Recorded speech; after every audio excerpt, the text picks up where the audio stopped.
এবার কিশোরগঞ্জের প্রতিভাবান খুদে ফুটবল খেলোয়াড় জিসানের পাশে দাঁড়িয়েছেন বিএনপির ভারপ্রাপ্ত চেয়ারম্যান তারেক রহমান।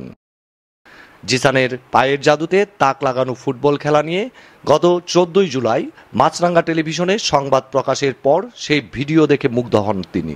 তারেক রহমানের পক্ষে জিসানের গ্রামের বাড়ি যান বিএনপির ক্রীড়া বিষয়ক সম্পাদক এবং জাতীয় দলের সাবেক অধিনায়ক আমিনুল হক। কিশোরগঞ্জের কটিয়াদি উপজেলার জালালপুর ইউনিয়নের ফেকামারার দুলিকান্দা গ্রামের অটো রিকশা চালক জজ মিয়ার ছেলে জিসান স্থানীয় চর ঝাকালিয়া মডেল সরকারি প্রাথমিক বিদ্যালয়ের ৫ম শ্রেণীর ছাত্র। 10 বছর বয়সী জিসানের অসাধারণ ফুটবল নৈপুণ্য দেখে অবাক হন সবাই। বিস্ময় বালক জিসানের প্রতিভায় মুগ্ধ বিএনপির ভারপ্রাপ্ত চেয়ারম্যান তারেক রহমানের নির্দেশে জিসানের বাড়িতে গিয়ে তার পরিবারকে আর্থিক সহায়তা দেন দলটির ক্রীড়া বিষয়ক সম্পাদক আমিনুল হক। এছাড়াও উপহার হিসেবে দেন বুট, জার্সি, ফুটবল সহ নানা সামগ্রী। এরপর বাড়ির উঠোনে জিসানের ফুটবল নৈপুণ্য উপভোগ করেন আমিনুল হক। জানান জিসানের উন্নত ভবিষ্যতের জন্য বিশেষ সহযোগিতা, প্রশিক্ষণ এবং তার পড়ালেখার দায়িত্বে সুখবর দেন তিনি। আজকের জিসানের যে নৈপুণ্য আমরা দেখেছি সেই নৈপুণ্য জিসান ধরে রাখবে এবং তার সকল দায় দায়িত্ব তারেক রহমান, আমাদের মাননীয় ভারপ্রাপ্ত চেয়ারম্যান জনাব তারেক রহমান নিয়েছেন এবং তার পরিবারের দায় দায়িত্ব আমাদের মাননীয় ভারপ্রাপ্ত চেয়ারম্যান জনাব তারেক রহমান নিয়েছেন এবং আমরা তাকে প্রতি মাসে জিসানের পড়াশোনা এবং খেলাধুলা বাবদ একটি আর্থিক সহযোগিতা প্রতি মাসে আমরা জিসানের কাছে পৌঁছে দিব।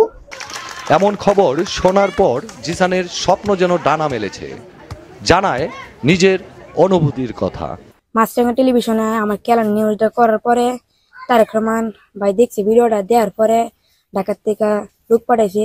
তারপরে যে লোকটা পাঠাইছে আমিনুল হক, তিনি জাতীয় দলের অধিনায়ক ছিল, তো তাকে আমি আজকে আমাদের বাড়িতে দেখতে পাচ্ছি, তারপরে নিজের চোখকে, তো আমার কাছে অনেক ভালো লাগতেছে।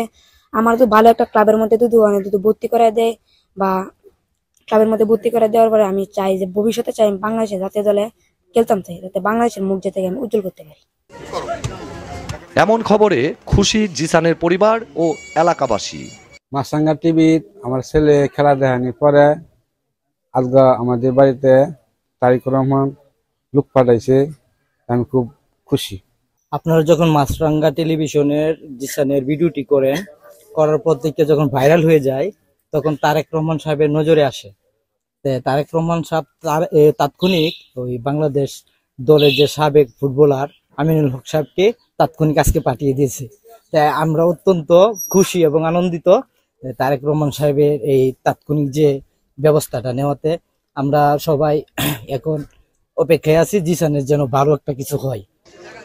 সঠিক প্রশিক্ষণ আর যত্ন পেলে একদিন জাতীয় দলের জার্সি গায়ে উঠবে এই ক্ষুদে প্রতিভাবানের। জিসান হতে পারে আগামী দিনের ফুটবলের গর্ব। বিজয় রায় খোকা, মাছরাঙ্গা সংবাদ, কিশোরগঞ্জ।